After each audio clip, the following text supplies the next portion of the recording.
মার্কিন ঘাঁটি লক্ষ্যবস্তু বানাতে চীনের গোয়েন্দা স্যাটেলাইট ব্যবহার করছে ইরান। ইরান গোপনে একটি চীনা গোয়েন্দা স্যাটেলাইট সংগ্রহ করেছে। এর মাধ্যমে ইসরায়েল ও যুক্তরাষ্ট্রের সঙ্গে চলা যুদ্ধে মধ্যপ্রাচ্য জুড়ে মার্কিন সামরিক ঘাঁটিগুলো লক্ষ্যবস্তু বানানোর নতুন সক্ষমতা অর্জন করেছে দেশটি। TEE-01B নামের এই স্যাটেলাইট চীনা কোম্পানি আর্থ আই তৈরি করেছে ও উৎক্ষেপণ করেছে।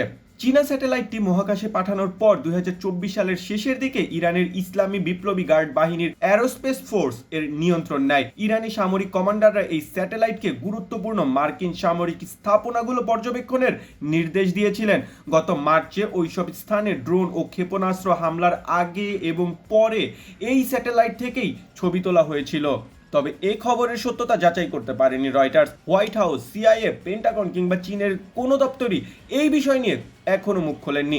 এমনকি সংশ্লিষ্ট কোম্পানিগুলো কোনো মন্তব্য করতে রাজি হয়নি। অ্যাম্পোসেটের সঙ্গে IRGCর সম্পর্কে নিয়ে হোয়াইট হাউস সরাসরি কিছু বলেনি। তবে এ খবর ট্রাম্পের সেই হুঁশিয়ারির কথা মনে করিয়ে দেয় যেখানে তিনি বলেছিলেন ইরানকে আকাশ প্রতিরক্ষা ব্যবস্থা দিলে চীনের বড় সমস্যা হবে। এদিকে চীনা দূতাবাস একে বানোয়াট অপপ্রচার বলে উড়িয়ে দিয়েছে। তথ্য বলছে 13 থেকে 15 মার্চ ওই স্যাটেলাইট সৌদি আরবের প্রিন্স সুলতান ঘাঁটির ছবি তুলেছিল এবং 14 মার্চ ট্রাম্প সেখানে মার্কিন বিমান আক্রান্ত হওয়ার খবর নিশ্চিত করেন। এছাড়াও জর্ডান, বাহরাইন ও ইরাকের মার্কিন ঘাঁটিগুলোর ওপরও ঠিক হামলার সময় নজরদারি চালিয়েছিল এই স্যাটেলাইট।